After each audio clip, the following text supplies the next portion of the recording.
Sa ngalan ng Ama, ng Anak, at ng Espiritu Santo, Amen. sumainyo ang Panginoon. At sumaiyo rin.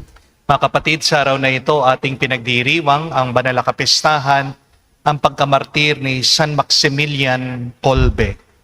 Isa siyang pari na inalay ang buhay niya kapalit ng isang preso, isang nakakulong na tao nung panahon na mga Nazi sa World War II sa Germany.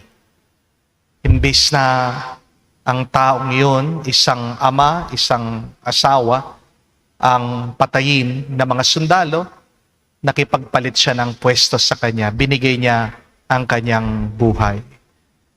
At tinuturuan tayo ni San Maximilian Kolbe ang tunay na kahulugan ng pagmamahal.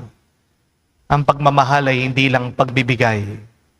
Ito ay pagbibigay kahit na mahirap. Ang pagmamahal ay katapatan kahit na masakit, kahit na mahapdi. Ang pagmamahal ay nangangailangan ng sakripisyo. Ang tunay na pag-ibig ay kailangan may pagdanak ng dugo. Yan ang mahirap na hamon ang bawat isang mag-asawa na pinagdadaanan nila ngayon.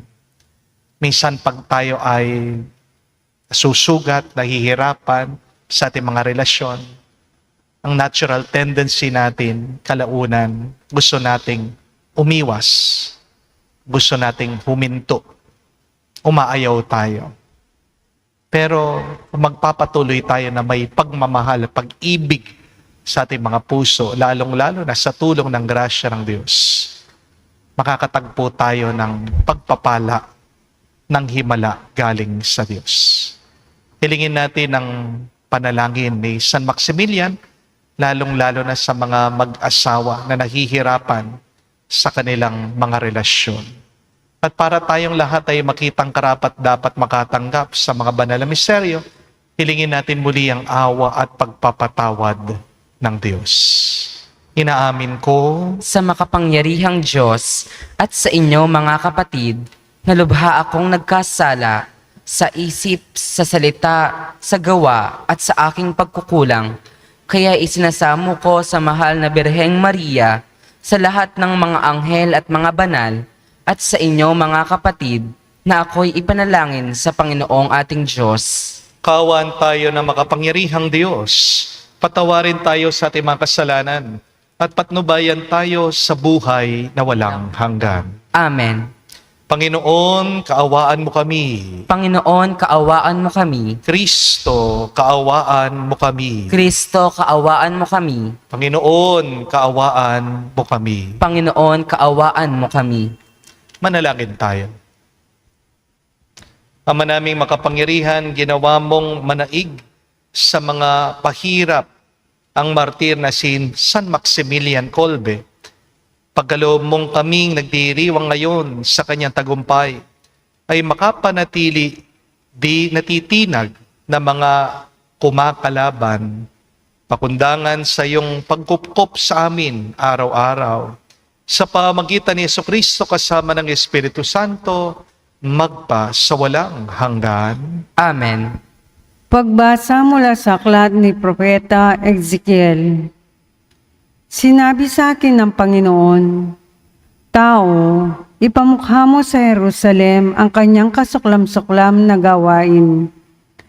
Sabihin mong ipinasasabi ng Panginoon na kanyang Diyos, ikaw ay mula sa Kanaan, Amoreo ang iyong ama, at Hetea ang iyong ina.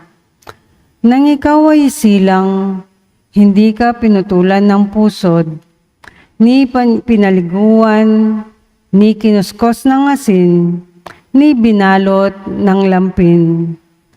Walang nag-ukol ng panahon upang gawin sa iyo ang isa man sa mga bagay na dapat gawin. Wala man lamang naawa sa iyo.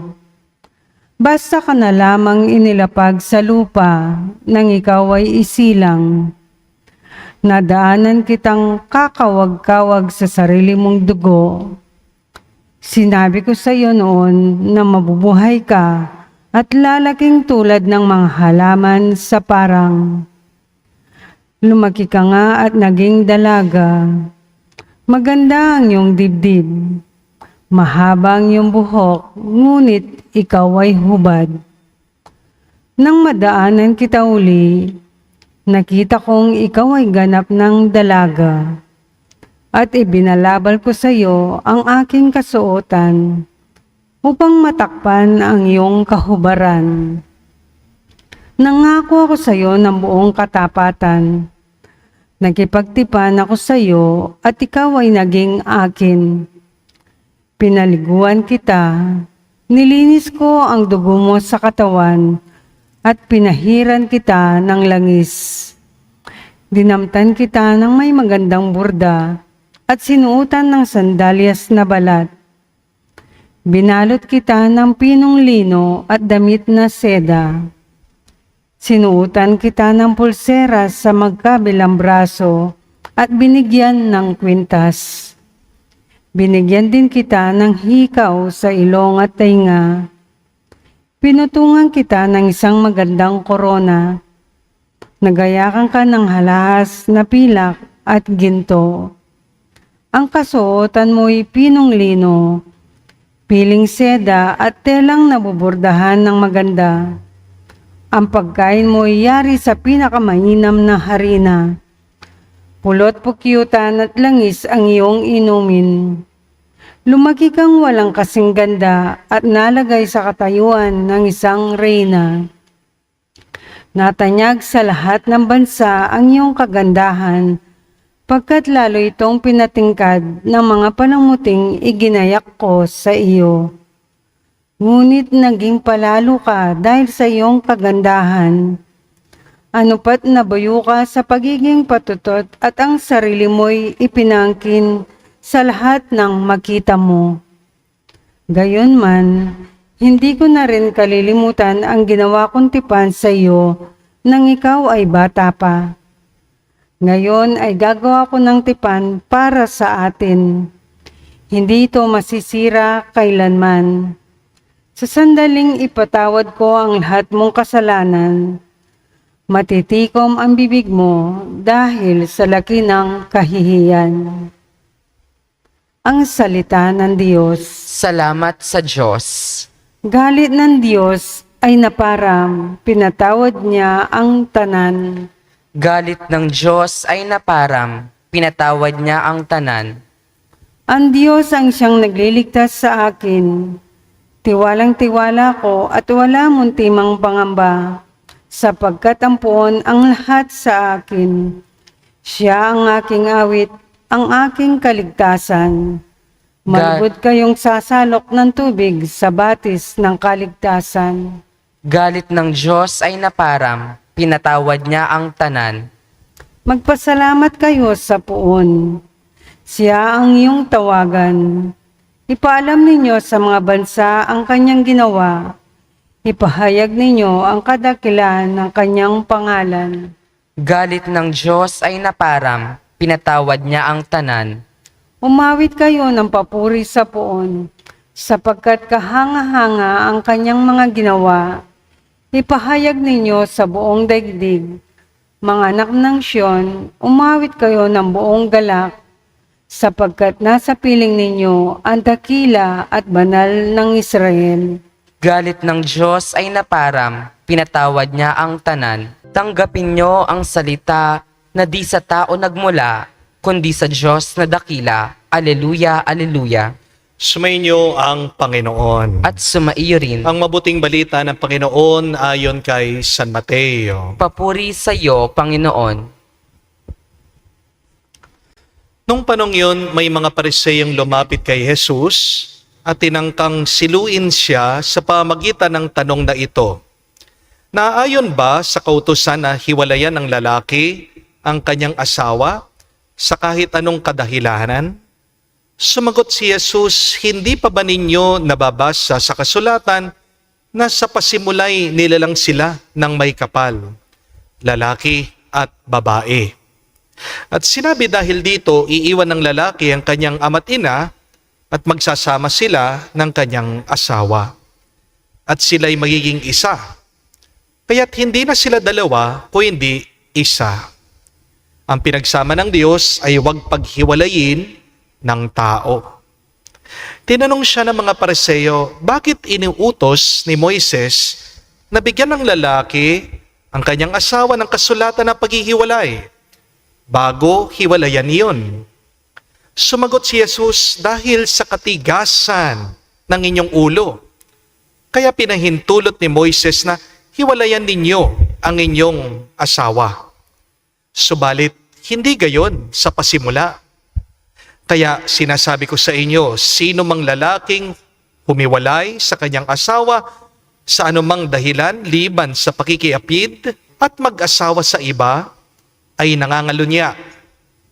At ang mag-asawa sa babaeng hiniwalayan ay nangangalunya rin. Sinabi ng mga alagad, kung gayon po ang kalagayan ng lalaki sa kanyang asawa, mabuti pang wag nang mag-asawa. Sumagot si Jesus, hindi lahat ay makakatanggap ng simulaing yan, kundi yaon lamang pinagkaloob ng Diyos. Sapagkat may iba't ibang dahilan kung bakit may mga lalaki na hindi makapag-asawa. Ang ilan dahil sa kanilang katutubong kalagayan, ang iba dahil sa kagagawan ng ibang tao ay nagkagayon sila. Meron naman hindi nag-aasawa alang-alang sa ikauunlad ng paghahari ng Diyos. Ang makakatanggap ng simulaing ito ay tumanggap nito. Mga kapatid, ang mabuting balita ng ating Panginoon. Pinupuri ka namin, Panginoong Hesukristo. Magandang araw po muli sa inyong lahat. May napakaganda pong pag-aaral na ginawa sa Germany. Napag-alaman po nila na ang mga mag-asawa na humahalik daw sa bawat isa bago po sila pumasok sa trabaho, ay mas humahaba daw po ang kanilang buhay ng 5 years. Kissing your spouse before you go to work can extend your life by 5 years. Dagdag pa po rito, nakita daw po ng mga researchers na ang mga mag-asawa na nagpa-flying kiss sa bawat isa bago po sila umalis sa bahay, ay madalas naman po na nagkakaroon ng mataas na sahod at napopromote sa trabaho. Ayan, alam niyo na po ha? Mukhang pagkatapos po ng misang ito, dadami ang mga maghahalikan sa labas ng simbahan. Pero pakiusap ko lang po ha, huwag niyo na po akong i-flying kiss. Taken na po ako ni Lord. Asawa niyo na lang po ang ikis niyo. At kung matagal nyo na pong hindi hinahalikan ang asawa nyo, baka magandang simulan po ito muli. Baka hindi man po agad humaba yung buhay nyo, pero sigurado ako, nakakahaba po yan ng pasensya. Amen? Pero mga kapatid, sa likod po ng biro, may isa pong seryosong tanong ngayon. Paano nga ba nagtatagal at tumitibay ang isang pagsasama? Paano nagiging mas masaya at mas matatag ang isang kasal? Kasi ang dami pong mga mag-asawa ngayon, pagod na. Ang dami pong nagsasabi, hindi na nila kaya. Ang dami pong mga nag-aaway at gusto nang sumuko sa bawat isa.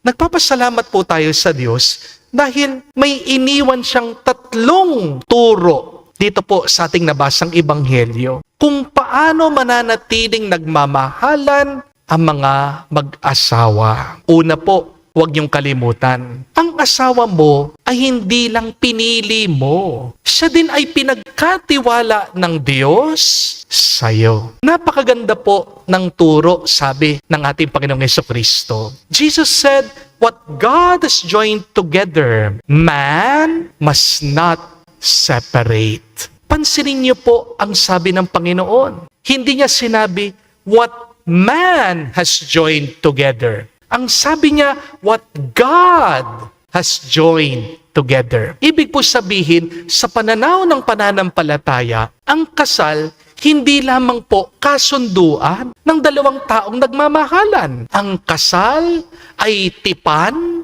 na kasama ang Diyos. Hindi mo lang pinili ang asawa mo. Pinili rin siya ng Diyos para sa iyo.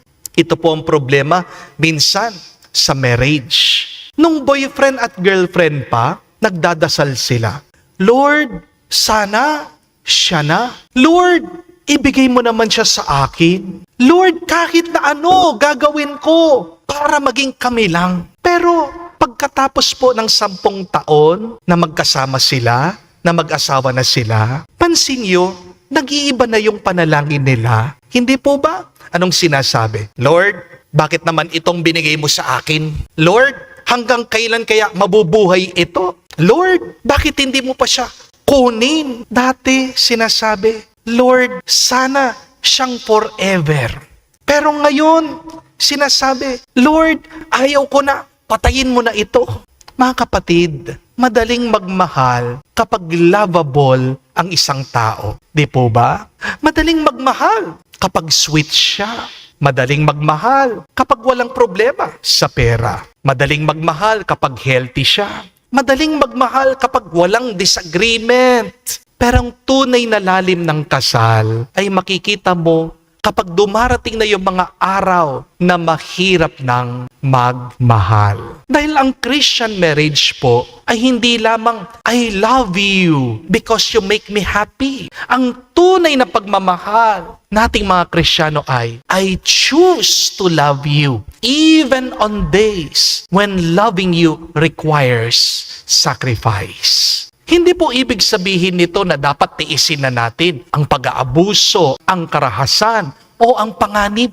Ang pagmamahal ay hindi po lisensya para saktan mo ang iyong minamahal. Hindi po ba? Kaya kung binubugbog ka na, binabantaan ka na, sinisigawan ka pa, hindi po kasalanan, kapatid, na lumayo ka sa asawa mo. Hindi kasalanan na magpatulong sa ibang tao. Pero sa ordinaryong hirap ng pagsasama, tandaan niyo po ito, nagtatagal ang pagsasama, hindi dahil perpekto ang mga mag-asawa. Hindi nagtatagal ang mga mag-asawa dahil wala silang problema. Nagtatagal ang pagsasama dahil kahit na hindi perpekto ang mag-asawa, pinipili pa rin nilang mahalin ang bawat isa. Hindi po perfection ang kailangan sa marriage. Commitment. Katapatan. Kaya sa susunod na mag-away po kayo ng asawa mo, sabihin niyo po sa bawat isa, hindi ka man perpekto, hindi man ako perpekto, pero pinili tayo ng Diyos para sa bawat isa, kaya ingatan natin ang bawat isa. Pangalawa po, tandaan niyo, ang pinakakalaban ng marriage ay hindi po third party, kung hindi hardness of heart. Ito pong napakalalim na sinabi ng ating Panginoong Hesukristo. Because of the hardness of your hearts, Moses allowed you to divorce your wives. Pansinin niyo po, hindi agad sinabi ni Jesus, ang problema ay pera. Hindi po binanggit ng Panginoon, ang problema ay ang biyanan. Wala din po sinabi si Jesus na ang problema ay ang trabaho. Ang sinabi niya, ang pinaka-problema, bakit may hidwaan na mag-asawa ay katigasan ng puso. Hardness of heart. Kasi maaaring maliit lang ang problema na mag-asawa. Pero kapag tumitigas ang puso nila, lumalala ang problema nila. Amen? Kapag matigas ang puso, ayaw nang makinig, ayaw nang mag-sorry, ayaw nang umunawa, umintindi, ayaw nang magpatawad. Kapag matigas ang puso, gusto ng isa, siya palagi ang tama. Kapag may katigasan ng puso, may pride. At mahirap magmahal kapag may pride. Kapag matigas ang puso, naaalala lahat ng pagkakamali ng asawa. Ginagawang bala para sumbatan ng kanyang asawa, para awayin ng kanyang asawa. Minsan ang problema ng mag-asawa ay hindi po kawalan ng pagmamahal. Ang pinaka-problema ng mag-asawa ay yung natitirang samang loob na hindi po inaayos, na hindi pinag-uusapan. Isipin niyo po ito, kapag nag-aaway kayo, parang bato yan. Isang tampo, isang bato. Isang masakit na salita, isa na namang bato. Isang pangako na hindi tinupad, isa na namang bato. Isang pagkukulang, isang bato. Isang sorry na hindi sinabi, isang bato. Hanggang pansinin niyo po, dahil naiipon yung mga batong yan, nagkakaroon na ng pader sa pagitan ng mga mag-asawa. Magkatabi sila sa kama, magkalayo ang puso nila. Nasa iisang bahay, pero hindi sila nag-uusap. Kumakain sa isang lamesa, parehong nagse-cellphone, hindi nagtitinginan, hindi nagkikibuan. Kaya ang milagro na kailangan ng maraming kinasal ay hindi naman yung pagbabago ng kanyang asawa. Baka ang pinakamilagro na kailangan ng mga mag-asawa ay yung pagpapalambot ng Diyos sa kanilang mga puso. Hindi po ba? Kaya bago mo ipagdasal, sabihin sa Diyos, Lord, baguhin mo naman yung asawa ko. Bakit hindi mo subukan, idagdag mo ang panalangin na ito? Lord, baguhin mo rin ako. Lord, turuan mo kong makinig. Lord, alisin mo ang pride ko. Lord, turuan mo kong humingi ng tawad. Lord, turuan mo kong magpatawad. Harinawa, lumambot po ang puso niyo sa pamamagitan ng panalangin. Remember what I keep on saying to you, that the fruit of prayer is love. Kapag palagi kang nagdadasal, lumalambot ang puso mo, diyan muli nagigising ang pagmamahal mo. Because remember, a soft heart can survive hard seasons, but a hard heart can destroy the most beautiful relationships. Pangatlo po at kahuli-hulihan, tandaan niyo, ang matibay na marriage ay hindi lang po sa pagitan ng dalawang tao. Pero ang matibay na kasal ay sa pamamagitan ng tatlo. Ikaw, asawa mo, at ang Diyos. Sabi po ni Jesus, the two shall become one flesh. Napakalalim po nun. Ang kasal po ay dalawang buhay na tututong maging isa.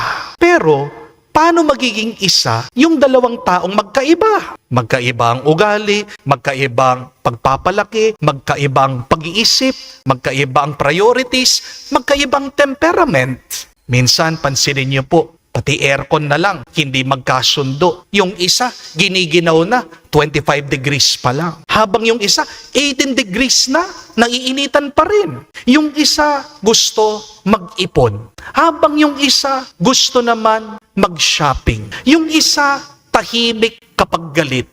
Habang yung isa, maingay kapag galit. Kaya ang tanong, paano magiging isa yung dalawa na magkaiba? Simple lang po, kailangan merong sentro. At para sa mga Kristiyanong mag-asawa, ang pinakasentro na mag-uugnay ng dalawa ay walang iba kundi si Kristo. Amen? Kaya napakahalaga ng panalangin sa buhay ng mga mag-asawa. Dahil sa panalangin, doon kayo nagiging isa sa Diyos. Mga kapatid, magdasal po kayo palagi. At higit sa lahat, kung kaya nyo, magdasal kayo na kasama nyo ang bawat isa. It's not enough to pray for your husband, for your wife. Please, pray together. Palagi ko po sinasabi yan, kahit na magkahiwalay kayo, yung isa nasa abroad, pag nagtatawagan po kayo, sana isingit nyo naman po, magdasal kayo na magkasama. Wag lang kayong magkomustahan, wag lang kayong magkwentuhan. Manalangin kayo. Yan ang nakakatibay ng pagmamahalan nyo. Amen? Hindi naman po kailangan na 1 oras kayong nagdarasal eh. Kahit na 2 minuto lang, pero kung galing sa puso, sapat na yan. Dahil tandaan niyo po ito, mahirap murahin ang taong kasama mong nagdadasal. Mahirap kamuhian ang taong pinagdadasal mo. At kapag nanghihina na yung asawa mo, ikaw muna ang manalangin. Kapag naghihina ka, hayaan mo naman yung asawa mo siyang manalangin para sa'yo. At kapag kayong dalawa mahina na, lumuhod pa rin kayong dalawa at humingi ng tulong sa Diyos. Dahil meron po mga problema sa buhay ng mag-asawa na hindi kayang ayusin ng pride. Meron mga problema sa buhay ng mga mag-asawa kahit na marami silang pera, hindi naaayos ng kayamanan. Merong mga problema sa mga mag-asawa, hindi maayos kahit na mag-away at mag-away pa sila. Pero merong mga problema sa kasal, kayang ayusin sa pamagitan ng biyaya ng Diyos. Amen? Mga kapatid, hindi po sinasabi ni Jesus magiging madali ang buhay mag-asawa. Pero kahit na mahirap ang buhay na mag-asawa, pwede pa rin itong maging masaya kung pipiliin nila na maging mabuti sa bawat isa. Kaya sa inyo pong lahat na mag-asawa na nakikinig ng homily na ito, sana naman mag-good morning kayo sa bawat isa araw-araw. Magpa-thank you kayo, magpa-sorry kayo palagi, mag-I love you naman kayo, magyakapan kayo, maghalikan kayo bago kayo umalis sa bahay. At magdasal kayo palagi. Dahil ang matibay na marriage, nabubuo po sa mga maliliit na pagpili na pagmamahal araw-araw. Tandaan, a happy marriage is not a marriage without problems. A happy marriage is where two people keep on choosing to love, keep on choosing to forgive, and keep on choosing God. Kaya mamaya, sige po, halikan nyo ang iyong mga asawa. Pero wag lang sa labi. Halikan nyo sila na may respeto. Yakapin nyo sila na may pagpapatawad. At mahalin nyo sila na nandyan ang Diyos sa gitna nyo. Dahil ang tunay na sekreto ng matibay na pagsasama ay hindi lang po pagmamahalan. Kung hindi ang pagmamahalan, nakasama ang Diyos. At kapag tunay kayong nagmamahalan, kahit na mahirap, diyan kayo magiging salamin ng pagmamahal ng Diyos dito sa mundo hanggang marating nyo ang buhay walang hanggan. Amen. Tumayo po tayo, alay po natin sa Diyos ang ating mga dasal at panalangin. Ating sabihin, Panginoon, dinggin mo kami. Panginoon, dinggin mo kami. Ang simbahan naway tunay na maituro sa kanyang mga miyembro ang totoong dangal ng kasal at tulungan ang mga mag-asawa na manatiling magkasama sa banal nilang buhay mag-asawa. Manalangin tayo sa Panginoon. Panginoon, dinggin mo kami. Ang mga pinuno ng gobyerno at mga mambabatas naway magpatupad ng mga batas at tuntunin na nagtatatag ng tahanan at hindi sumisira nito. Manalangin tayo sa Panginoon. Panginoon, dinggin mo kami. Ang mga dumaranas ng mga pagsubok sa kanilang buhay mag-asawa naway makatanggap ng biyaya na makapagsumikap isabuhay ang kanilang mga pangako. Manalangin tayo sa Panginoon. Panginoon, dinggin mo kami. Sa katimikan po ng ating puso, sabihin natin sa Diyos ang ating mga personal na pangangailangan. Diyos, ang pag-ibig, nilikha mo kaming lalaki at babae upang ipagpatuloy ang iyong gawaing lumikha. Ang pagmamahal namin sa isa't isa naway sumalamin sa iyong pananahan sa aming buhay. Hiniling namin ito sa pamagitan ni Kristo, aming Panginoon. Amen. Ama naming banal, ikaw ang bukal ng tanang kabanalan. Kaya't sa pamagitan ng iyong Espiritu, gawin mong banal ang mga kaloob na ito upang para sa amin maging katawan at dugo ng aming Panginoong Heso Kristo. Bago niya pinagtiis ang pusang loob na maging handog, hinawakan niyang tinapay, pinasalamatan kanya, pinaghati-hati niya iyon, inubot sa kanya malagad at sinabi, tanggapin ninyong lahat ito at kanin, tong aking katawan, na ihahandog para sa inyo.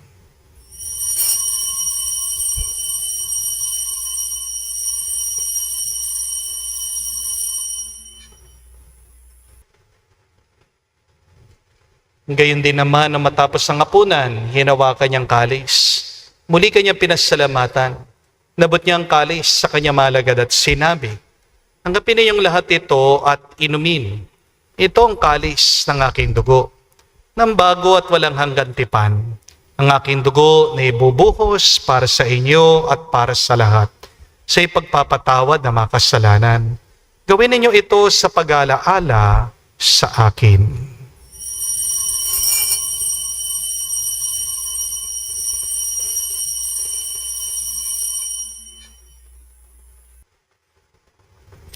Ang misteryo ng pananampalataya.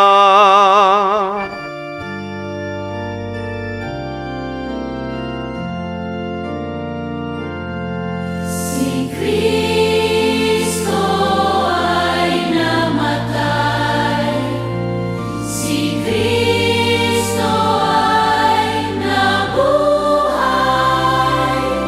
si Kristo ay babalik sa wakas, sa wakas, sa wakas ng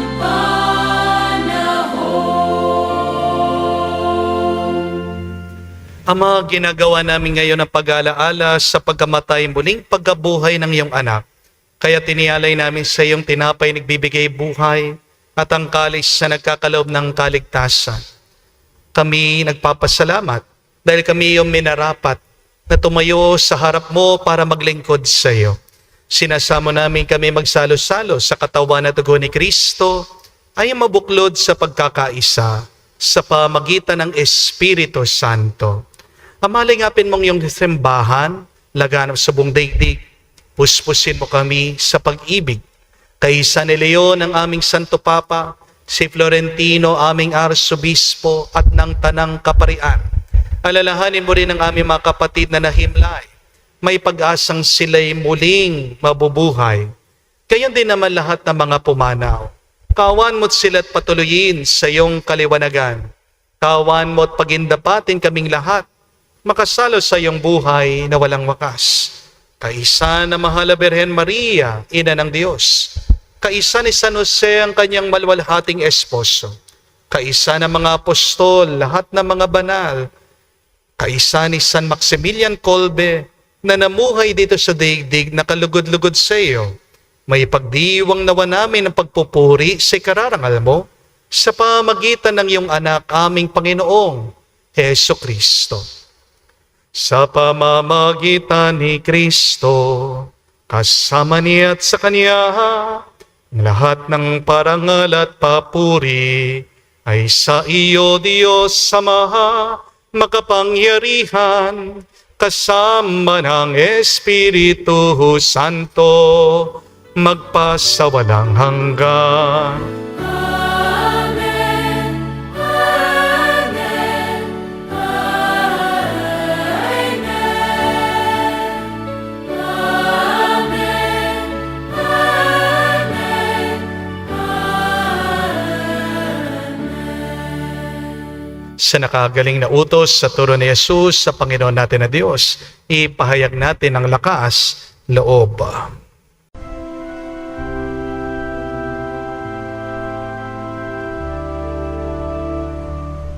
Ama namin, sumasalangit ka, sambahin ang ngalan mo, mapasa amin ang kaharian mo, sundin ang loob mo dito sa lupa para lang sa langit. Bigyan mo kami ngayon ng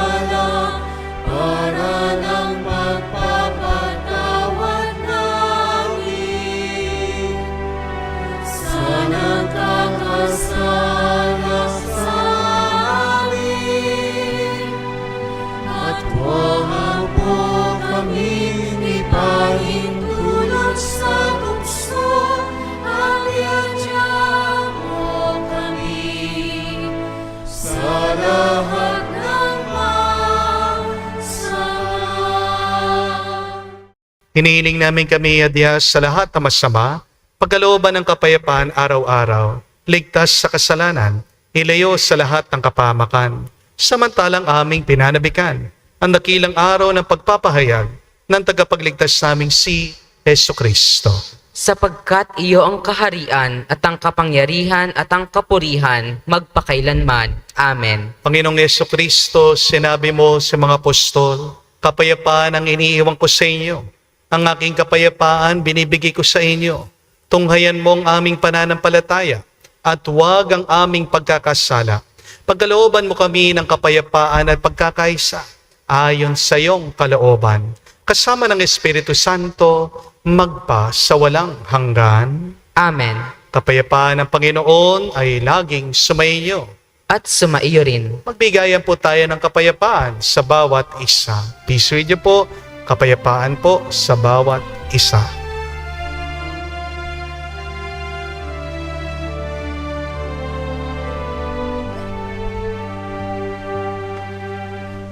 Kordero ng Diyos na nag-aalis ng mga kasalanan ng sanlibutan, maawa ka sa amin. Maawa ka sa amin. Kordero ng Diyos na nag-aalis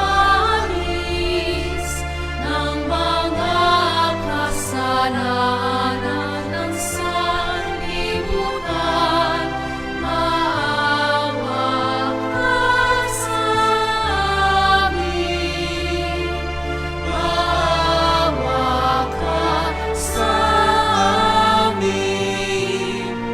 Kordero ng Diyos na nag-aalis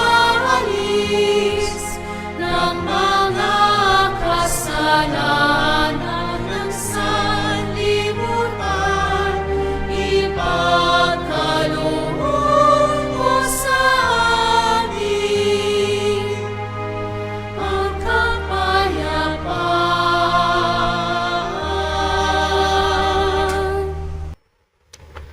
Mga kapatid, naririto ang ating Panginoong Jesucristo, ang Kordero ng Diyos. Siya nag-aalis sa mga kasalanan ng sanlibutan. Mapalad tayong lumalapit sa piging ng Kordero. Panginoon, hindi ako karapat-dapat na magpatuloy sa iyo, ngunit sa isang salita mo lamang ay gagaling na ako.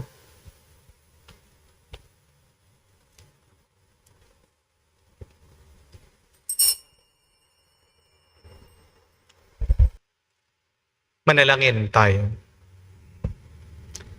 Ama naming mapagmahal, ang tinanggap naming banal na pakikinabang ay makapagdulot nawa sa amin ng katatagan na nagkaloob ng katapatan sa paglilingkod at tagumpay sa pagtitiis ng pagsubok sa iyong martir na si San Maximilian Kolbe sa pamagitan ni Jesucristo kasama ng Espiritu Santo magpa sa walang hanggan. Amen. Kapatid, tandaan niyo po ang tatlong aral mula sa ating Panginoong Jesucristo para tumibay ang inyo pong pagsasama. Unang-una, ang mga mag-asawa ay hindi nagkakahiwalay dahil sa third party, dahil sa mga problema. Ang unang problema ay katigasan ng puso. The hardness of hearts. Paano lalambot ang puso? Sa pamagitan ng panalangin. Pero pangalawa, tandaan mo, hindi mo lang pinili ang iyong asawa. Siya'y pinili din ng Diyos para sa iyo. Ang iyong asawa ay pinagkatiwala sa iyo. Ang inyong pag-aasawa ay hindi lang kontrata, hindi lang kasunduan. Yan po ay pagtitipan. It is a covenant. Banal yan. Sagrado yan. Pero pangatlo, para maging matibay ang iyong samahan, wag lang kayong magmahalan, kayong dalawa. Ang dalawa ay nagiging isa sa pamagitan ng Diyos. ang mga pinakamatibay na pagmamahalan ay love triangle. Sino po ang involved sa love triangle? Ang mag-asawa at ang Diyos. Imposible na kayo ay maging isa. Dahil magkaiba kayo ng gusto, magkaiba kayo ng pag-iisip, magkaiba kayo ng diskarte, pero nagiging isa kayo kung merong sentro, kung palaging namamagitan ang Diyos. Kaya huwag niyong kalimutan ang Diyos sa inyong buhay. Kapag ang mga mag-asawa palagi na lang concern, pera, palagi na lang concern, kanilang tagumpay, doon nila nakakalimutan ng Diyos. At pag wala ang Diyos sa inyong buhay, hindi magiging mabunga ang buhay niyong mag-asawa. Harinawa, mga kapatid, bago kayo magkahiwalay, bigyan niyo ng panahon, ayusin ang inyong pagsasama. Magdasal kayo, isama niyo ang Diyos, at hilingin niyo na lumambot ang iyong puso. Alisin niyo ng pride para magmahal kayong mas tunay, magmahal kayo ng buong katapatan, magmahal kayo na may tuwa at galak. Sumainyo ang Panginoon. At sumaiyo rin. At kayo'y basbasan ng Diyos, makapangyarihan sa lahat. Sa ngalan ng Ama, ng Anak, ng Espiritu Santo, Amen. ang ating misa ay natapos na. Humayo kayo sa kapayapaan ni Kristo. Salamat sa Diyos.